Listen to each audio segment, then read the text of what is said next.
I just have to remind you, don't you ever let anybody take your power from you. This is absolutely insane, guys. Kamala Harris is back at it again. And honestly, it's almost too ridiculous to believe. Now, here we have a vice president who raised more than $1.5 billion. That's billion dollars with a B for her failed presidential campaign. Yet somehow she managed to blow through all of that cash and still end up with a staggering $20 million in debt. And now Kamala Harris is desperate for cash. Saturday is a celebration of small, locally owned businesses. And on Mount Pleasant Street in Northwest D.C., shoppers are out making sure that places like Bold Fork Books are here to stay. Paula Chappell is browsing cookbooks at Bold Fork Books, like an unexpected visit from a special customer. The chocolate chip recipe.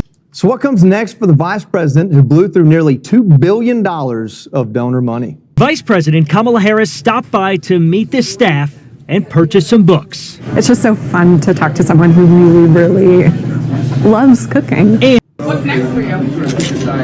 Thanksgiving dinner.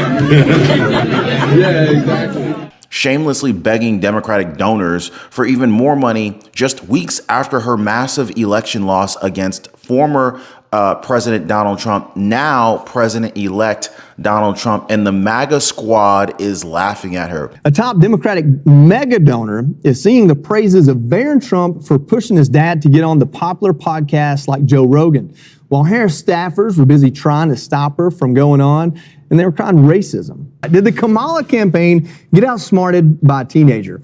So basically, we're looking at this review from a journalist who basically didn't hold back when talking about this particular fiasco. He called it pathetic and insulting. And honestly, he's 100% right. I mean, let's go ahead and break it down right quick. Kamala Harris and her team squandered $1 billion on nonsense, celebrity endorsements, very extravagant six-figure podcast sets that were only built for 1 hour-long interviews and then ultimately torn down. What the Harris campaign should have done, instead of avoiding Joe Rogan and podcasts, it turns out that Barron Trump, who looks like a runway model, was telling his father, you need to go on podcasts, you need to go on Joe Rogan. Barron Trump is a lot smarter than everybody in the Harris. They said they didn't go on Joe Rogan, the progressives around her. Look, if I'm running, I'm going on Joe Rogan. I'm living on Fox. And now she's got the audacity to go back to hardworking Americans, many of whom are struggling right now to buy groceries thanks to the Biden-Harris administration's policies. And on top of that, ask them for even more money. To cough up even more money, this is insane. And so the Democratic National Committee, the DNC, is already broke with whispers of mass layoffs hitting the headlines. Kamala Harris is supposedly teaming up with Tim Walz on these national grassroots calls to keep the donor cash flowing in. But it's pretty clear that the Democrats just cannot manage their money or even read the room. And let's not forget about the viral video of Kamala Harris that had everybody asking, was she drunk? I mean, sure, fact checkers claim it was doctored, but the damage is already done. The optics are catastrophic. And I think this journalist nailed it when he said that they should hang their heads in shame. And he's right about another thing. If anybody is still giving Kamala Harris and this DNC circus their money, they need to have their head examined. But this is beyond mismanagement. It's outright insanity. And the MAGA crowd is celebrating Trump's win. The Democrats are spiraling, and Kamala Harris is leading the charge into disaster. I just have to remind you, don't you ever let anybody take your power from you. You have the same power that you did before November 5th. And you have the same purpose that you did. And you have the same ability to engage and inspire. So don't ever let anybody or any circumstance take your power from you. For anybody who didn't notice, the vice president is reading off of a teleprompter. Her eyes just give it away. Now, there are those who believe that she's slurring her words a little bit as well. Also, she has the same repetitiveness that she had during her entire run. Now, what's surprising is that she acknowledges that she got so much money from her donors. And you gave all that you could to support our campaign. Because of your efforts, get this, we raised an historic $1.4 billion, almost $1.5 billion from grassroots supporters alone, the most in presidential campaign history. Nearly 8 million donors contributed an average donation of about $56 to fuel our people-powered campaign. And understand that the work that we did included the work that so many of you here did, which is to talk to first-time voters. Many of you are first. She doesn't even seem apologetic at all for spending so much of our money. That is, if you donated to her campaign. I, for one, did not. And you would think that after she hid for so long, she'd actually have prepared something from the heart. Now, we truly dodged a bullet on this one, guys. Not the same way as President-elect Donald Trump did. That was pretty darn close. But we could see how they treat their staffers and their donors. Just imagine what they would do with our taxpayer money. And I want to tell you guys again that they just went through more than $1.4 billion in just 107 days. Just think about how much they would use up if you gave them another 1,460 days or 4 years. You know what I'm saying? Also, just remember that they kept talking about the working class, how Trump has done nothing for the working class, and how Kamala will present an opportunity economy. Y'all remember that, right? The only opportunity she gave her staffers was the opportunity to miss rent payments. But lo and behold, Kamala Harris already is looking forward to 2028. She wants to do it all over again, folks. Can you believe that? Political analysts have come out and said that this money issue should effectively remove Kamala Harris from politics forever. And I'll tell you why. If you don't run the ads, the buyer doesn't get paid. A $900,000 to put her face on the Sphere in Las Vegas. In the Sphere in the ego, the crazy, the commissions. I was at the White House for a dinner Friday night, talking to a lot of people, and I'm telling you, man, there's a lot of whispering. There's a lot of names about who got paid this and who got paid that, and a lot of people got rich on the back of donors trying to stop Trump. And I think this disqualifies her forever. Forever. If you can't run a campaign, you can't run America.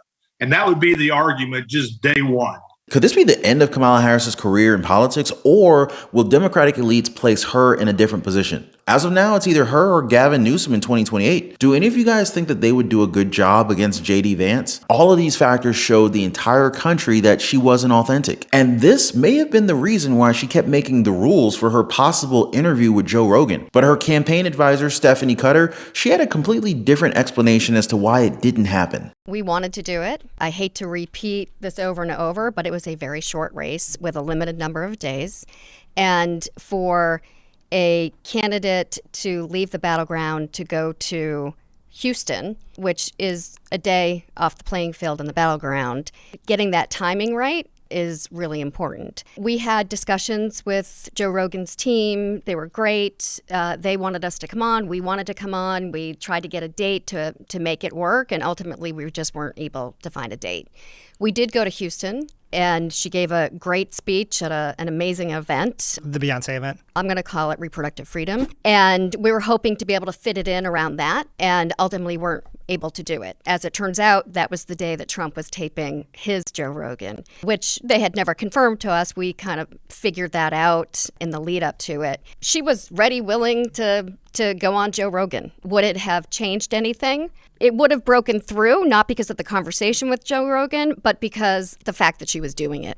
And that was really the benefit of it. Will she do it sometime in the future? Maybe. Who knows?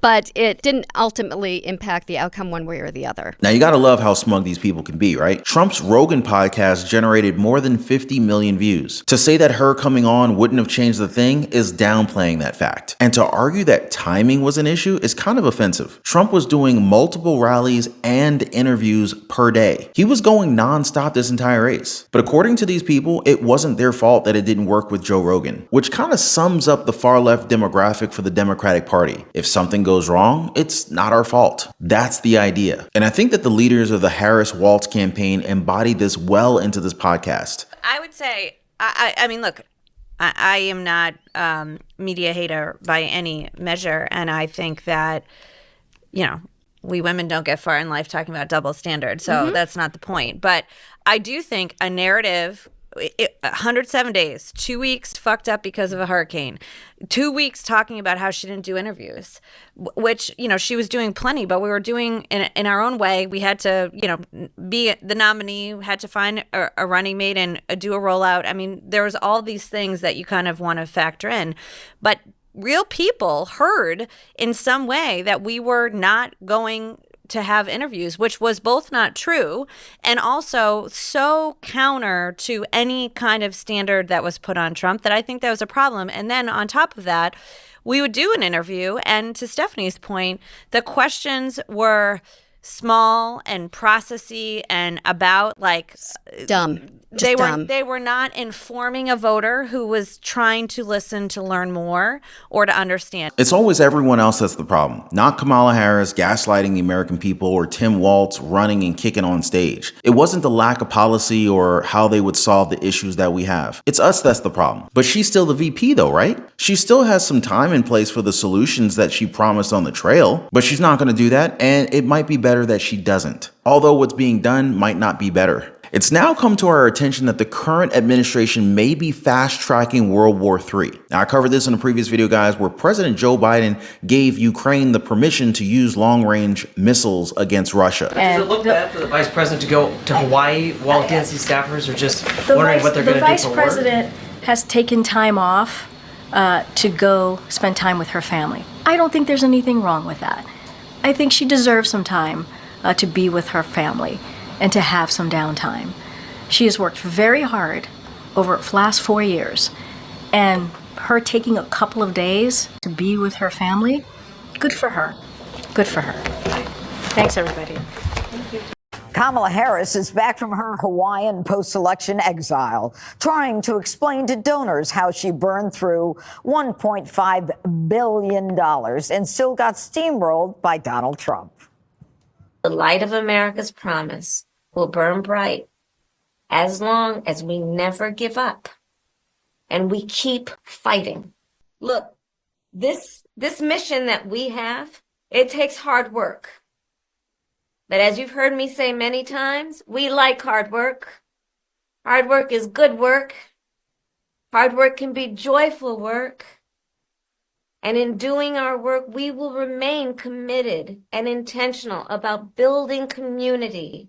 She's back, folks, and as always, she has her trusty teleprompter ready to go. And what's odd is that she doesn't seem to be taking her loss that badly, although she does seem to be at least slightly inebriated. At least that's what it looks and sounds like. This kind of reminds me of a photo of hers that went viral just days after her loss of President-elect Donald Trump. It shows a seemingly wholesome photo of the vice president together with her two great nieces as they play a game. Now, I said seemingly wholesome because right behind one of the kids is a glass of white wine. Now, it's been rumored that Kamala Harris loves to get her drink on, something that her critics have attacked her with throughout the course of her presidential campaign, with some saying that she had a booze meltdown after losing so badly to Trump. Now, with her returning to the spotlight, it's notable that many still think that she has a problem with drinking. But even beyond drinking, now if you made almost $1.5 billion and you still ended up in the hole by $20 million, then yes, she has a huge problem. And this newly released video is not helping her with the drinking allegations. But here's a snippet of it. I just have to remind you, don't you ever let anybody take your power from you. You have the same power that you did before November 5th. And you have the same purpose that you did. And you have the same ability to engage and inspire.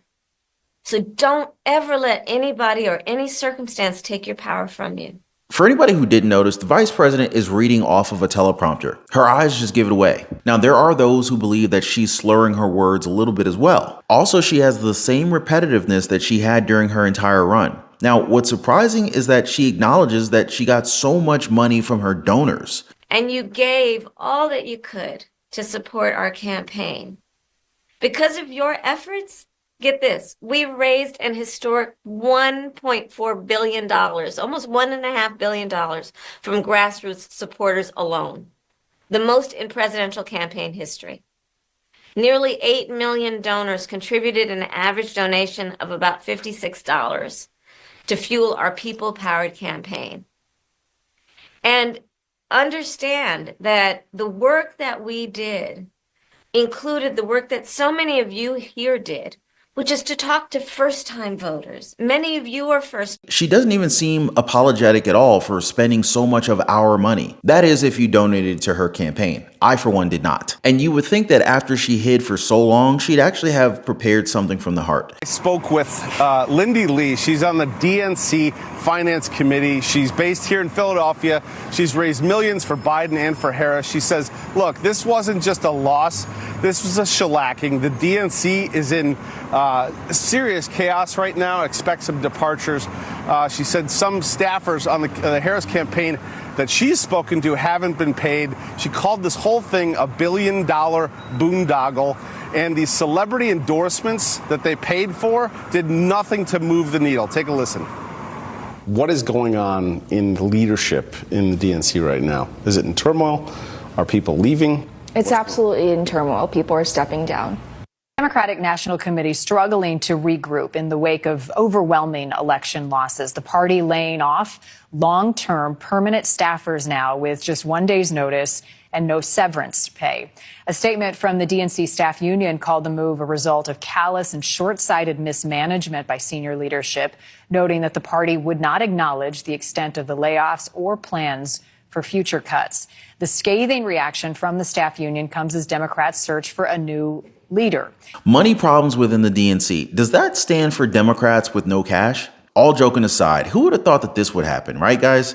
It turns out that they can't just print money to save their jobs. These are the facts of life that they have to accept. But it's a little bit shocking to hear that all of those celebrities didn't help Kamala Harris win the White House. Now, if these people truly believed in the Democratic Party, they should all give the money back, right? I mean, that would only be fair. Beyonce got like, what, $10 million? Oprah got around $2.5 million. And I don't even know how much they had to pay Taylor Swift for her endorsement. But if these high-profile Democrats believed in what they're fighting for, giving back what they were paid, it would be nothing. But I'm guessing that this isn't going to work out for these DNC employees. And where's the vice president in all this? The one person who all of these staffers supported for more than 100 days on the trail? Yeah. Well, she took a well-deserved vacation. So while her staffers were worried about not getting paid and the DNC in debt up to the millions, Kamala Harris and her husband Dougie spent some time away in a $7.1 million estate in Hawaii. And just to clarify, guys, this was the presidential candidate who said that she cared about the people, that she was going to make things easier for all of us. The same candidate that just kept talking about her growing up in the middle class. Yet she and Dougie picked out a retreat that cost $1,300 a night. They were there for 6 straight days.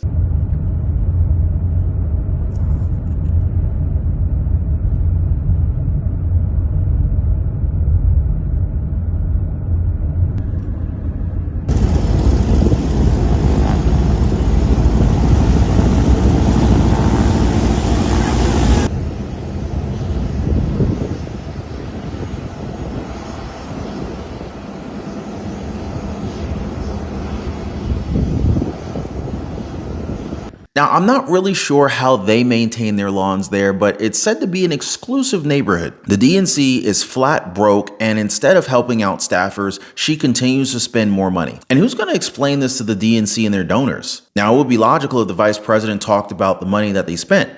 But nope, she's got Tim Walz doing her dirty work. Now, the best part is that the election is done and that they're still asking for even more donor money. I know, it seems fake, but it's real. Check this out. The Harris campaign remains in debt after the Harris-Walz ticket failed in November, and now Tim Walz is going to hit up wealthy Democratic donors to ask for some money to help repaying all of the vendors that they still owe and staff members that they stopped paying months before they were supposed to.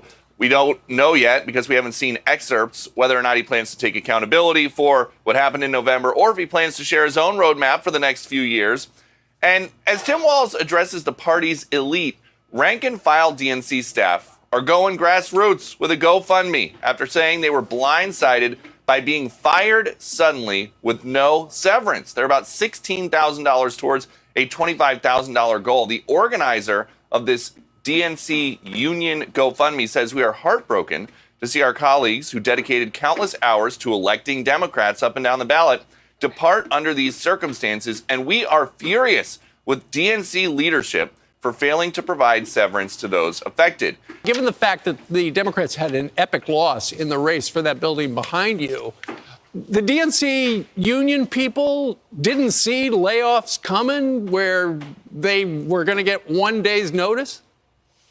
Doesn't sound like it, no. And they are about $16,000 of a $25,000 goal. It doesn't seem like they're that people who donated a lot of money for months, even just $10, $15 at a time on those recurring payments that you get the text messages about constantly in an election season, it doesn't seem like there's much of an appetite for people to open their wallets again for that, or for the Harris campaign that now needs Tim Walz to go out and ask for help. You know, how many people were fired? I know it was 2/3. Do we know the exact number? Because I feel like $25,000 to help people pay their rents and their bills is not that much if it's hundreds of people. You got to split it. They're saying that the $25,000 is temporary because they still think they're going to be able to get some kind of money out of the DNC or some kind of unemployment assistance. And so it's temporary. They had a protest at Union Station yesterday. It was pretty small. But she still seems like a robot with people behind the scenes giving her lines. She also looks a little bit tired for somebody who's taken such a long break and was on vacation in a $7.1 million home or resort or whatever the place was. It's really up to your imagination if you think that she's been drinking this whole time. Well, guys, the great wealth transfer is in full effect. Our freedoms are being stolen, guys. Credit card companies are out to get us. And if you don't understand the game, well, you end up getting played by the game. Now, if you're anything like me, guys, you know, you were probably out of shape, maybe in debt, living paycheck to paycheck, and just feeling like the system is just completely taking advantage of you. I remember for a long time, I could rarely ever get any time to spend with my wife. And through trial and error, and through a lot of pain, I figured out how to gain freedom and also lose a lot of weight and actually get in shape. And guys, I'm gonna be honest with you, that was a game changer. To no longer be living paycheck to paycheck, figuring out how to get the credit cards to pay me, the power of a strong credit score. I pay thousands of dollars less per year for the same house as my neighbor just because my credit is better than his is. And this is not to brag. I mean, but this is the truth. The banks are literally taking advantage of the poor. It's like the people who can least afford it, they're charging the poor what is like unofficially called a poor tax or a tax on the poor. I mean, I'm now at a point where, you know, like, number one, I don't pay for credit cards. In fact, credit card companies pay me to use their cards. And I figured out how to build a lifestyle that is just ultimately very, very healthy. I lost a tremendous amount of weight and I put on a lot of muscle. But when I was struggling, I wish I knew people who knew these things. So anyway, I decided to create a community of like-minded people who are also interested, just like me, in living better. So if you guys want to join my community, it's called the Liberty Pursuit Network. It is brand new. Come on over. I'd love to have you guys and join like-minded people. Be positively motivated by others who are also on the same pursuit. So I'm going to leave a link for you guys so you can join me over on the Life Pursuit Network in the description down below this video. So check it out, guys, and let's not be a victim of this great wealth transfer that is taking place right now. But she still seems like a robot with people behind the scenes giving her lines. She also looks a little bit tired for somebody who's taken such a long break and was on vacation in a $7.1 million home or resort or whatever the place was. It's really up to your imagination if you think that she's been drinking this whole time. Now, speaking of which, social media played a huge role in this year's election, and Democrats are already fear-mongering that free speech is in danger because of platforms like X. I covered this in a previous video, guys, that you need to check out, as mainstream liberal media is in panic mode. As always, I appreciate you guys for your time. Thanks for hanging out. I'll see you guys on the next one.